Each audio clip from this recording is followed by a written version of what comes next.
Hello, everybody. Shavua Tov. Well, a big week ahead of us. Passover is coming up, and next Saturday night is the first Seder, which means tonight we are going to do our Hasidut class for tonight in preparation for Passover, and we'll do a little extra because next week we will not have Hasidut on Saturday night. But I'm going to offer you the Kedushat Levi's theology here on the power of Passover in connection to Purim. I'm going to jump into it because it's a rather lengthy text, but it brings up ideas that I think I know are personally meaningful to me, and I think you'll find them so too. So it starts with the discussion in the Haggadah about the rabbis in Bnei Brak. Let's read it. If you remember that part of the Haggadah, that's what we'll be talking about today. He says, Val Pizeb, Yitzba'er Ma'amar, Ma'aseh Rabbi Eliezer, Rabbi Yoshua, Rabbi Tarfon. He says, Shahayu Masubim B'Bnei Brak, Vahayu Masaprim B'Yitziat Mitzrayim, Kol Oto Halayla, Ad Sheba'u Talmidehem Ve'amru Lahem, Rabotenu Hugia Zman Kriyat Shema Shel Shachrit. So this is the story in the Haggadah. It says Rabbi Eliezer, Rabbi Yeshua, Rabbi Tarfon were misubin in Bnei Brak. They were enjoying their Seder, leaning in Bnei Brak, and they were talking about the exodus from Egypt for the entire night until their students came and told them that the time had come for Kriyat Shema, to say the Shema. Velich Ora. And he says, Ma chidush b'zeh hamazeh. He says, what's the point, essentially, of this story? Shavua Tov, Bruno, Yocheb, and my mom and Steve in Florida. He says, what's the point of the story? Why tell us that they were in Bnei Brak? What difference does it make if they were in Bnei Brak or not? Also, this part where it says when their students came, you mean they were talking about Yitziat Mitzrayim until their students came? He says, Ma'aseh hadavar talui b'chochma. He says, really, there's a lot to think about here. Shehigia zman kriyat shema shel shacharit. V'haya lomar ad shehigia kriyat shema shel shacharit. He says the text really should have said they were talking about Yitziat Mitzrayim until the time of the Shema. Why that extra detail about their students coming in and telling them that it was time for the Shema? All of these questions now are going to, this sets the table for us, for the Kedushat Levi to answer these deep questions about what is actually going on in this story. And wait till you see where he goes with it. V'hanireh, he says, and it appears like this. Ki kava be'arnu b'chama mekomod, sheyesh shnei minei nisim, v'hainu nisim nistarim, kamo b'mei Mordechai ve'Esther v'Chanukah, v'nisim niglim, kamo b'yitziat Mitzrayim. He says, I've explained multiple times, and we've talked about it as well, that there are two different kinds of miracles, hidden miracles and revealed miracles. The hidden miracles are those like the stories of Purim, where there's no outright miracle. It's God working within nature and Hanukkah, he says. And there are revealed miracles, like in Yitziat Mitzrayim and leaving Egypt, the plagues, the parting of the sea, apparent miraculous moments. And he says about those hidden miracles, one needs to believe in them every single moment.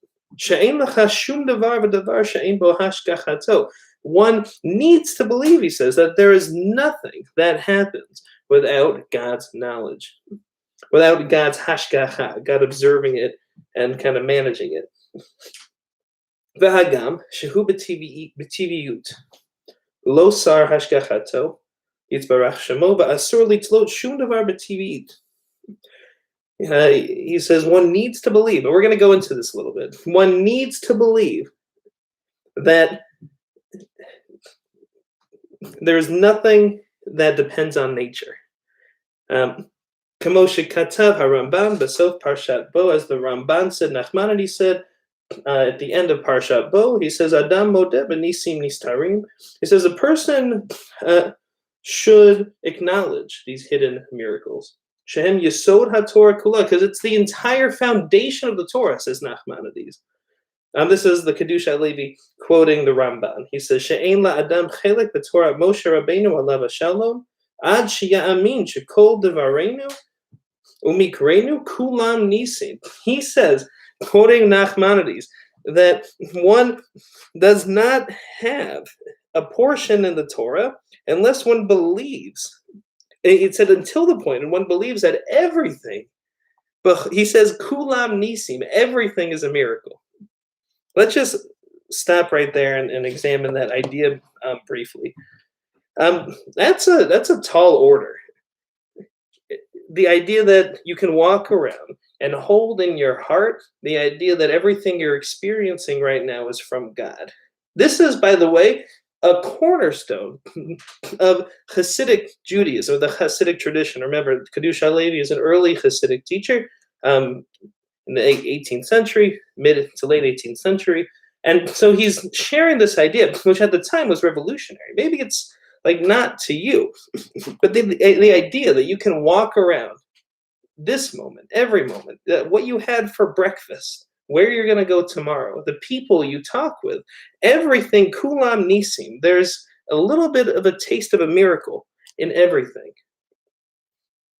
He says that is the key to having a portion in the Torah, first of all. That's the first step of faith, is believing that kulam nisim, believing in those hidden miracles, that God's presence is hidden in the world around us. He says, Ein Behem, and remember, we're going to go back to the story about Bnei Brak. That's where we're going here. He says, Ein Behem tevel min hago shalalam bein barabim bein beyachid, whether it's a matter of public consideration or private consideration, Eila im yaseh mitzvot yanchilenu scharo im yavor aleihem yachritenu onsho. Whether it's public or private, God is there. And if one does mitzvot, one reaps the rewards that God has set out. And if one doesn't, then one doesn't. That's the first idea that he's going to share here. V'hakol b'gzerat elyon, baruchu baruch shemo ka'asher hizkarti kavar la'el, v'yitzparsamu hanisim hanistarim.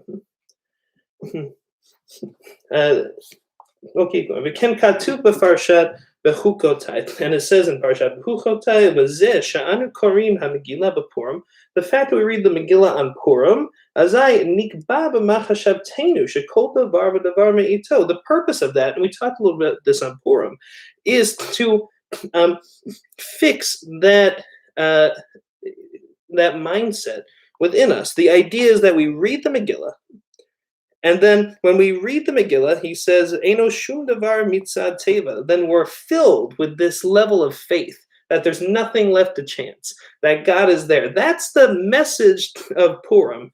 And by the way, to the Kedusha Levi, Purim and Passover go together. Like it starts with Purim and then we elevate to Passover. In Purim, when we read the Megillah, he says, we are filled with the sense that there is nothing left to chance. We're filled with the sense that God is all around us. That's the power of Purim and the power of the Megillah. It's why Purim comes before Passover, as we'll see, because it has that level of faith that God is in the world around us. And when one believes this always, that everything is from God, that nothing relies on nature. He says, "Az kishabal leila Pesach, when comes the night of Passover, when we talk sipurei yitziat Mitzrayim nitlahev ha'adam b'kirbo." When one talks about the Exodus from Egypt, one has a powerful, inspiring force from within.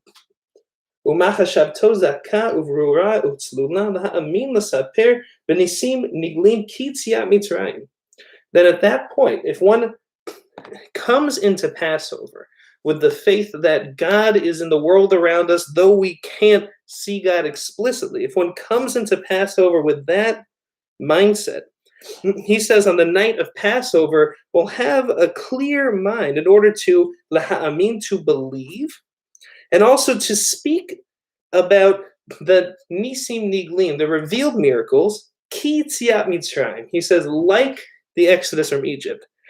I was surprised when I saw this kaf, the ki tziat mitzrayim, like the Exodus from Egypt. He doesn't say you'll have the power to believe and speak about the revealed miracles such as the Exodus from Egypt. No, he says, like, you'll be able to believe in these miracles like this one, which is to say, not explicitly this one, but the idea that God can do miraculous things. It's not just about believing about God parting the sea. It's the idea that it starts with the idea that God is all around us. And then once we have that, the power of the story of the Exodus is it takes it a step further. When we come into Passover with that mindset, and then we talk about the Exodus, we're filled with the sense that God can do wonders. That's the addition that the story of Passover gives us when we come into Passover with the Purim mindset that God really is all around us. I love this part. Lo lishon koloto halayla shalel rishon shel Pesach. And if one has that kind of inspiration, one will not be tired on the first night of Passover. One won't need to rest for the whole night. And one won't fall asleep. He says, so that's your gauge. You know, if you're inspired and you're awake for the whole night of Passover, it's a good indication that you've come into it with the right mindset. If not, you'll just be tired and you'll want to talk about the miracles of Passover. But one who doesn't think about these things, about the Purim mindset, that God is everywhere, like in these hidden miracles, when one doesn't have that mindset, and when one believes, shekol hadavarim afila hativim hema hashgacha mahaborei baruchu. When one doesn't have that mindset, one will be exhausted. But when one does come into Passover, he says, "Azai keshebal el Pesach afila benisim niglim eno mitlahev kol kach mochot shelo ayafim bigim." If one comes into Passover, doesn't have that mindset, then even when one talks about these extraordinary miracles, it's just gonna go in one ear and out the other, and one's just gonna go through the motions without any real inspiration. So let's just we're gonna keep going in this, but I want to just talk about that idea that the meaning of the Seder comes from the mindset that you come into it from Purim. It starts with Purim. These hidden miracles. Remember, no explicit nature-changing miracle for Purim. Except you come away from the Megillah reading with a sense that God is working within nature. And then when you get to Passover, if you come into it with that mindset, then you have this inspiration for the Seder. If you don't, then you'll just go to sleep. I think he means physically, but also he probably means mentally too. You'll just kind of check out. Let's keep going. This is what our rabbi said in the Talmud, in Masechet Megillah, Mismach Geula LeGeula Adif. There they talk about in the Talmud Purim and Passover and the redemption of both. And they say there it's good to compare the two redemptions. You want to talk about Purim in relation to Passover, even in the Talmud, not just with Hasidut. He says even in the Talmud they said Purim and Passover should be considered together. Kinoda, as it says, B'kriyat Megillah, Na'aseh Reshima b'machshavtan shel Yisrael sheya'aminu shekol hadavarim eino tva'im. Because when one reads the Megillah, we are given a sense, like a little bit of the dust, it says. a little bit of the dust that of the mindset that, let's see, hold on, a little bit of the mindset of the thoughts of those who experienced the redemption in uh, in Shushan. And so we can click into their mindset that God is working within nature. Now,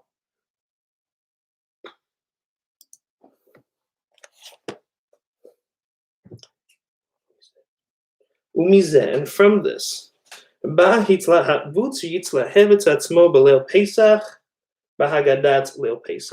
and from this mindset comes the inspiration on the night of Passover. V'hine noda hanei shel Mordechai ve'Esther ba'avur sheba kiddush Hashem ayadam nitzgagel hadavar shemibnei banav shel Haman harasha lamdu Torah. And he says now he's going to start going back into the first, to where we started, about what's going on with the story in Bnei Brak. He says, we learn in Talmud Sanhedrin, they say there that the offspring of Haman learned Torah in Bnei Brak. Now, if that seems remarkable to you, there's a lengthy exposition he gives earlier about why is it. But for now, let's just accept this association between, let's just accept the association between Bnei Brak and Haman and the story of Purim. In the Talmud itself, it says that Purim and Bnei Brak specifically is connected to Haman, because Haman's offspring learned Torah there. Umanu Bnei Brak, and says, why Bnei Brak? Kevan shenaseh kiddush Hashem. So why in the story is Bnei Brak important? He says because they got to Haman's offspring got to learn in Bnei Brak because it was because of Haman. It says back in an earlier essay that we're not reading tonight, it was because of Haman that there was this great Kiddush Hashem, that God's name was glorified because of Haman. When everybody heard of Haman's being hung at the end of the story of Purim, everybody realized the power of God. And so because of that, Haman's offspring merited to learn Torah in Bnei Brak. And he says, so nimtza nishma Bnei Brak ba mikiddush Hashem, that the soul of Bnei Brak comes from this idea of Kiddush Hashem, shesipru ha'olam hanes shel tliat Haman, because the world told the story of the miracle of the hanging of Haman, asher haya betoch hatzbi'im, which is a miracle that happened within nature. Uvazeh ma'aminin shekol hadavarim eino b'tivi'im, and it's because of this that everybody believed that there was nothing in the natural world that relied solely on nature, that God was part of each of those steps, that God is part of each moment. Because of Haman, because of that story. And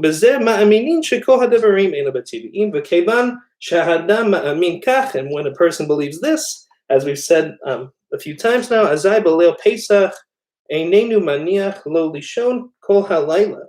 On the night of Passover, one doesn't need to rest the entire night because mitzlahev kol halayla, one is inspired for the whole night. Machashavto zakah brura, and one's thoughts are clear. V'zeh, and so this explains it. He says, Ma'aseh Rabbi Eliezer, Rabbi Yeshua, Rabbi Tarfon. This story, Shayu Mesubim b'Bnei Brak, that these rabbis were in Bnei Brak, Klomar, that is to say, the word Mesubin, Shahaya Machashavtan Kavu'in, Benishmat Bnei Brak. He says, when we say Mesubin, it means that their minds had a fixed sense of the idea of those souls who came from Bnei Brak, that is to say, of Haman and his sons. They came into the Seder, Misubin b'Bnei Brak. They came into the Seder already with this mindset that God is in the world around us and these hidden miracles in every moment. Ki nishma b'nei Brak ba'o mikiddush Hashem, because of Haman's sons who studied in Bnei Brak. That's the connection back to Purim. Shna'aseh nisim hativiim, where natural miracles were done. Shemizeh mikiddush Hashem shna'aseh b'nisim. Shemizeh nitzparsem shekol hativiim hu hakol b'hashgachat haboreh. Yitzbarach Shemo. And it was that's the power of Bnei Brak in the story. He's saying it in a few different ways, which is why I'm not translating every single line so far. V'zen nitzparsem al yedei tzliat Haman, u'misham ba'u nishmot Bnei Brak. Of course, because Haman's offspring ended up studying in Bnei Brak. Again, the connection back to Bnei Brak in the Purim story. V'davar shehu kavua b'toch machashavto nikra mesubin, and a thing which is fixed in our minds, that is called misubin, he says. Misubin here is a key word. It doesn't mean they were physically relaxing and lying down. No, it means that they had the story of Bnei Brak, what it stood for, symbolically, fixed in their minds. And because they had this thought, this idea that God exists all the time in the natural world, because they had that idea fixed in their minds, that there is no other guiding force in the universe except for God, even in the natural world. Therefore, they were inspired for the entire night.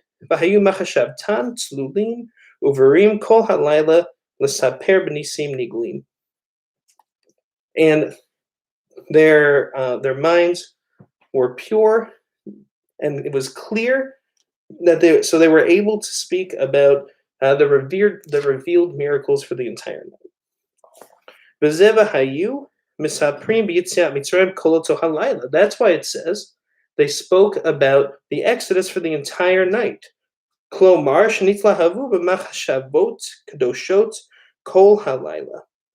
That is to say, that they were inspired and they had the energy to talk about the Exodus for the entire night. Until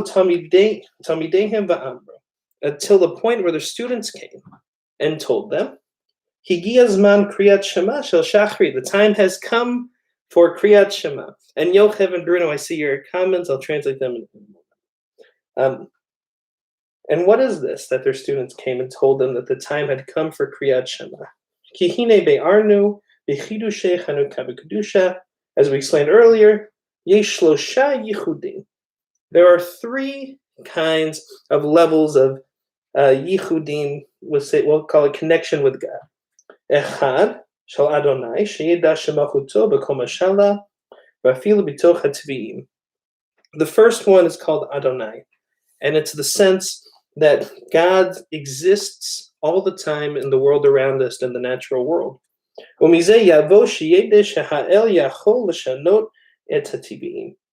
from this, one comes to the knowledge that God has the power to change the natural world. That is the story of Yetziat Mitzrayim. V'hu neishel Yetziat Mitzrayim ba'avur shehu takif u'ba'al yacholet kulam v'hu Shem Elohim. And this is the word Elohim. So Adonai, the first word in the Shema of God's name, Adonai, is a connection to the idea that God exists in the world around us.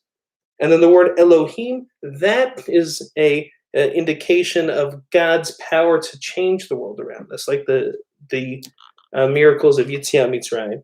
Umizeh Yabola hasagat shiyavi et haolam miyesh la'ayin sheyistakel ha'ech shnivra me'ayin liyesh v'yistakel b'sichliyut mashehu ad shelo nivra ha'olam ad sheyavo la'achdut haborei.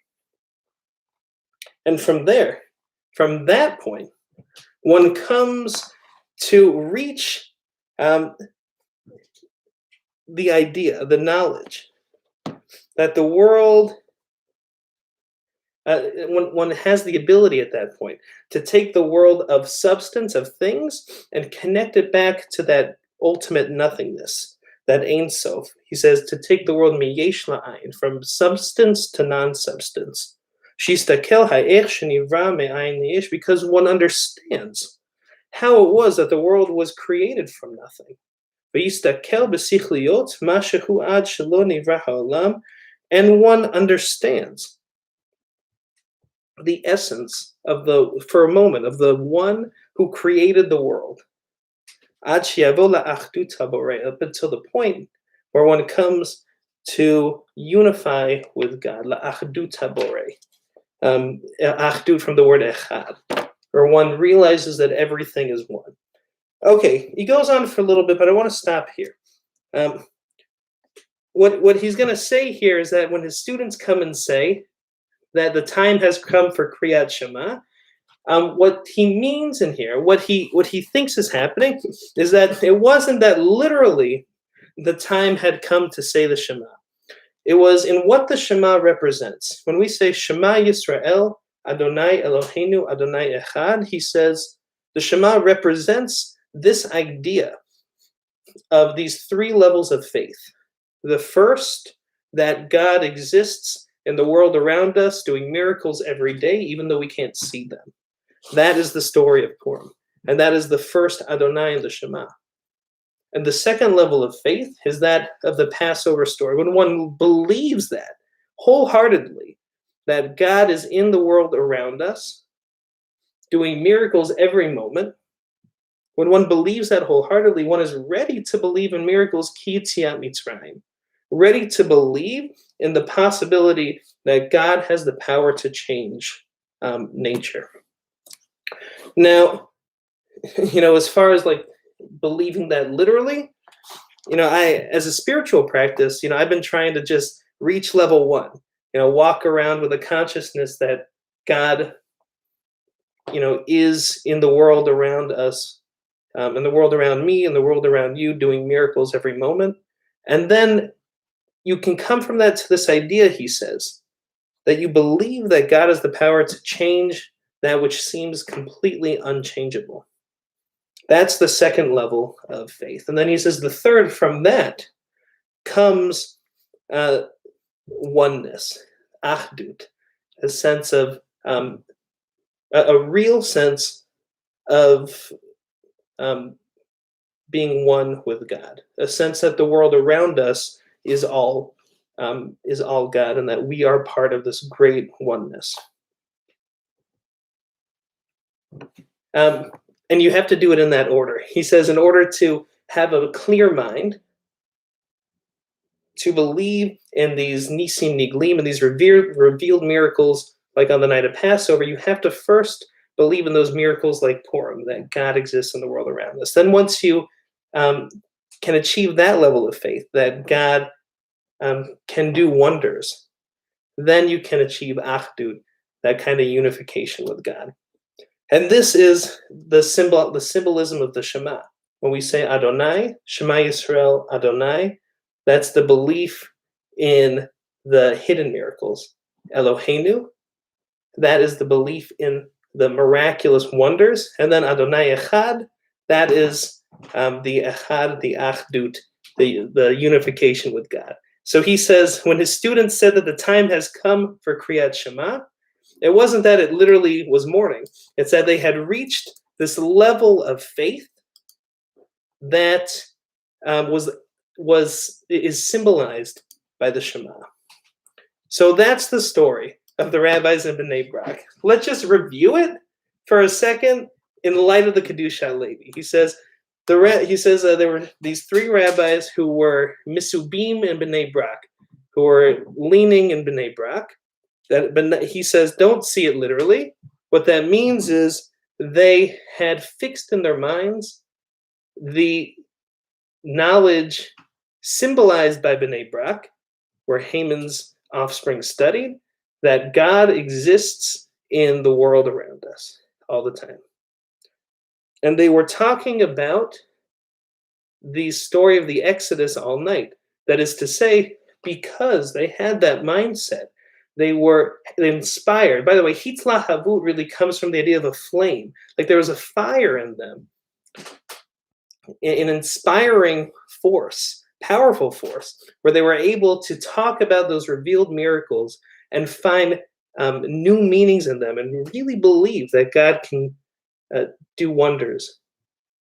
Until the moment when their students came and told them that the time had come for Kriyat Shema, that is to say, that they had achieved this level of Achdut through these kind of stairs of faith. So that's how the Kedushat Levi understands this story. It's not a literal telling of these rabbis in Bnei Brak, rather it's symbolic of the level of faith that these rabbis achieved and the level of faith that we can achieve when we kind of climb these stairs of belief in hidden miracles, leading to belief in revealed miracles, leading to that sense of unification and oneness. Okay, I'm going to translate Yochev and Bruno your comments. And I want to also point out that this is, again, kind of a typical, this sense that the belief in that God is everywhere is a cornerstone of the Hasidic tradition. And it was in juxtaposition, by the way, to the idea that you have to access God only through rigorous text study. Come the Hasids in the 18th century, the Baal Shem Tov and his disciples, they said, no, the way to access God, of course, text study is important. As we saw, the Kedushat Levi mentioned a lot of Talmud too, but the way to really access God is through this level of faith. Step one is belief in the God of the Purim story, that God is in these hidden miracles around us. That even for the peddler going about his way, selling his stuff, he can still have a deep level of connection with God through that door, which is that belief that God is, in charge of our lives. Okay, Yochev, you said you believe that we must believe in the hidden miracles. Every day a miracle happens. God makes himself known also in the occult because everything happens with God's permission. I believe so too. He also said, I believe that reading the past for Haggadah is not a repetition. It is a reaffirmation of God's power, how God manages events. It's another opportunity to approach and affirm the faith. Bruno's, you agree, he said, I also think that way, Yochev. Yochev, you say God makes God's self known. Once again, showing God's control over nature. And that was something extraordinary for the Hebrews who left the idolatrous land. And then you said, I wonder how it was to cross that wall of water. They had no other option, only to recognize that only a being superior to the gods of Egypt could do so many wonders. And then finally, you say the eternal changes nature. It changes what seems to be impossible. Thinking about it is so beautiful, so metaphysical, so transcendental. You can understand that people can connect with God. And I think that's the idea when he says that once we have fixed in ourselves this idea that God is doing miracles around us every moment, then we reach the point where we think that God can change the impossible. That the impossible isn't actually impossible. And that, he says, is harder to do than it seems. And I think one of the most powerful gifts we can give ourselves is this sense that that which we think is impossible truly can never be changed.